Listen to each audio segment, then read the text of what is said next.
Historic vaccination efforts that saved lives, helped our economy recover from the lost jobs during the pandemic. 10 million jobs created, a record for any administration at this point in the presidency. 3.5% unemployment, 50-year low, 50-year low. 700,000, nearly 700,000 manufacturing jobs created, with companies investing billions of dollars to build industries of the future here in America. Proving that made in America is no longer just a slogan. We're rebuilding our roads, our bridges, our ports, our airports. We're delivering clean water, high-speed internet to every American. And the price of gas at the pump is coming down. It's down $1.20 this summer, and just this week, last week, it's fallen another 10 cents. And today we have further proof that we're rebuilding the economy in a responsible way. Today, my administration announced that this year, the deficit fell by $1.4 trillion, the largest one-year drop in American history, $1.4 trillion decline in the deficit. Let me repeat that, the largest ever decline in the federal deficit. Let me be clear. This record deficit reduction includes the cost of my student loan plan and everything else we're paying for. The deficit is down $1.4 trillion this year, even after accounting for 30 years of debt relief paid in advance. You know, this follows last year's drop of $350 billion in the deficit. And because we're making sure the largest corporations pay their fair share, cracking down on billionaire tax cheats and giving Medicare the power to negotiate lower drug prices in the future, just getting underway, which lowers one of the biggest costs that government and families have to pay. We'll reduce, because of that, the deficit another $250 billion over the next 10 years. You know, we're going from historically strong economic recovery to a steady and stable growth while reducing the deficit. Building an economy where everyone does well, where the poor have a ladder up, the middle class does well, and the wealthy do very well. They're not hurt by it. And this is the economic vision I've had for America and the reason I ran, one of the reasons. Republicans in Congress have a very different vision. Now listen to me closely. Congressional Republicans love to call Democrats big spenders, and they always claim to be for less federal spending. But let's look at the facts. The federal deficit went up every single year in the Trump administration, every single year he was president. It went up before the pandemic. It went up during the pandemic. It went up every single year on his watch, the Republican watch. In fact, in 3 years before COVID hit, the deficit ballooned by another $400 billion. They're the facts. And one big reason for that is Republicans voted for a $2 trillion tax cut, a Trump tax cut, which overwhelmingly benefit the wealthy and the biggest corporations. And that racked up the deficit significantly. On my watch, things have been different. The deficit's come down both years that I've been in office. And I just signed legislation that's going to reduce it even more in the decades to come. Now, Republicans in Congress are doubling down on their commitment to explode the deficit again. Just this week, it's hard to make this stuff up. Just this week, Republican leaders said if they get their way, they're going to extend the Trump tax cuts, which are due to expire in a couple of years. Extend them. They said they'll repeal the corporate minimum tax of just 15% that I just signed into law, 15%. They'd allow the largest and most prosperous corporations in America to go back to paying zero in federal income tax, which 55 of them did in 2020. They said they'll repeal the lower prescription drug cost, and it will take effect next year, these major reductions in the drug costs don't really kick in until next year. If Republicans repeal it, it's going to raise costs to millions of seniors, and the cost of the federal government will be billions of dollars. Put it all together, the Republican plan would add about $3 trillion to the deficit. $3 trillion. That's their plan.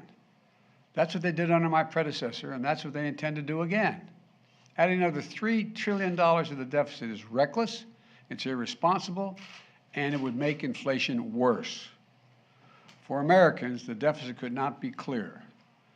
We don't have to take my word for it, what they're for. They've laid out a plan out, and they laid out very clearly.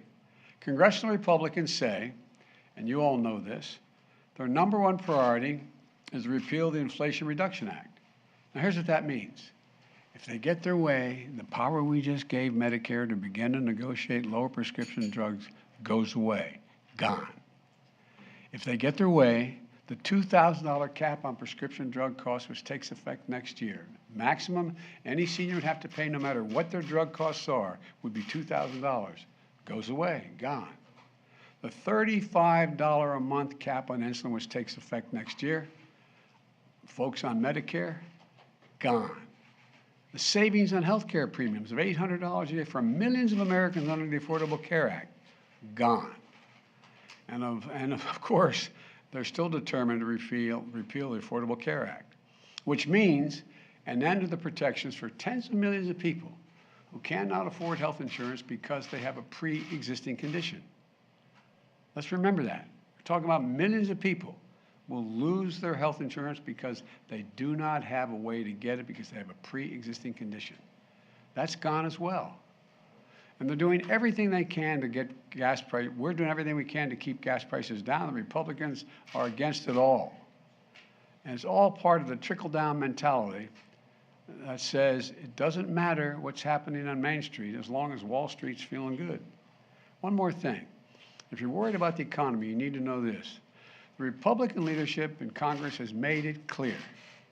They will crash the economy next year by threatening the full faith and credit of the United States for the first time in our history, putting the United States in default unless we yield to their demand to cut Social Security and Medicare. You heard that one, right? You all heard them say that. That's what they're saying. Let me be really clear. I will not yield. I will not cut Social Security.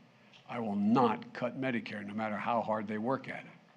Folks, we know what the Republicans in Congress will do if they regain power. They're telling us, they're being straight up about it. They're going to repeal lower prescription drug prices, I just signed into law, and raise drug prices. They're going to cut Social Security and Medicare. They'll pass massive tax cuts for the wealthy, make them permanent, which they're not now, the individual tax cuts. They'll threaten the very foundations of the American economy if we don't meet their demands. And they talk about inflation. Everything they've proposed or are proposing will make inflation worse. Everything they're proposing will make inflation worse. Let me close with this. Over the last few years, we've faced some of the most difficult challenges in our history, both at home and abroad. But we're making real progress. We just have to keep going. I know we can. For everything we've been through, I've never been more optimistic about America's future. We just have to remember who we are. We're the United States of America. There's nothing beyond our capacity. And we're better positioned than any other country in the world to get through this difficult period. Inflation's worse all around the world.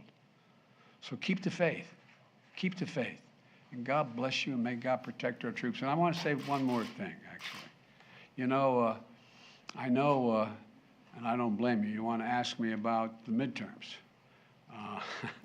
And here's what I think. It's been back and forth with them ahead, us ahead, them ahead, back and forth. And the polls have been all over the place. I think that we're going to see one more shift back to our side in the closing days. And let me tell you why I think that. We're starting to see some of the good news on the economy. Gas prices are down sharply in 46 of the 50 states because of what I've been doing. We're moving in the right direction. There's more to come. State unemployment today, state unemployment, was all-time lows in 11 states, and 17 states have unemployment rates under 3%.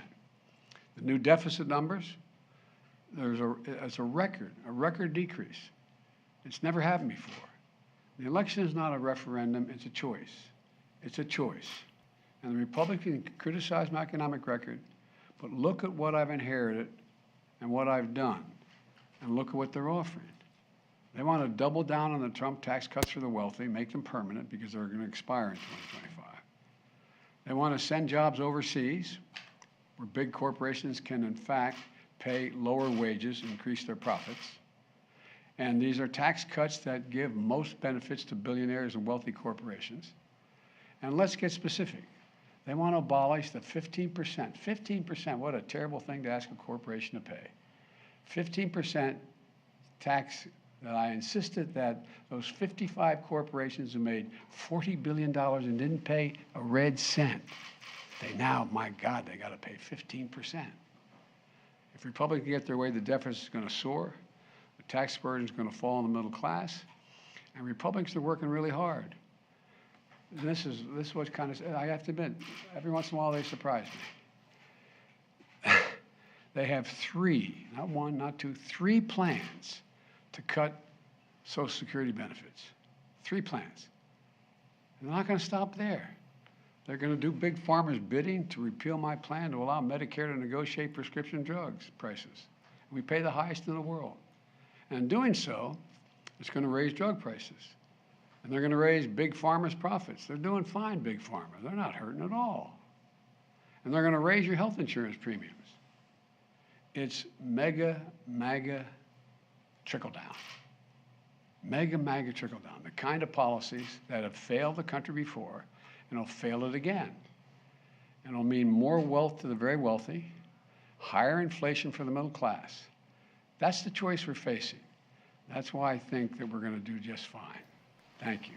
Mr. President, speaking of midterms, on the debt ceiling. On the debt ceiling, do you support the permanent repeal of the debt ceiling, sir? The permanent repeal of the debt ceiling? What do you mean? Debt limit? Yes. You mean just say we don't have a debt limit? No debt limit. No. That'd be irresponsible. On Ukraine, Mr. President, speaking of midterms. You have the Speaking of means and the midterms, will last to night continue you said- supporting Wait, Ukraine. well, let's get one at a time, okay? Thank you, sir. So you heard the Republicans. You have the means and the will to continue supporting Ukraine. Yes, because if we support Ukraine, we're supporting all of Europe. We're supporting NATO. Do you think that Mr. Putin decides he's just going to deal with Ukraine and that's the end of it? No, I don't understand the threat that they're saying they may have to stop funding the Ukrainians in their war against this brutal dictator. Yes, last one. On the midterm, sir, last night you said you need 53, not 51 votes to pass your agenda. I'm just getting greedy. What did you mean by that? Were you referring to Manchin and Sinema? No, I just think the more we have, the more certain. 51 just gives me one more. I'd like to have 3 more. It'd make it a lot easier. Thank you very much. Thank you very much, President. Thank you very much. Thank you. Thanks. Come on in, guys.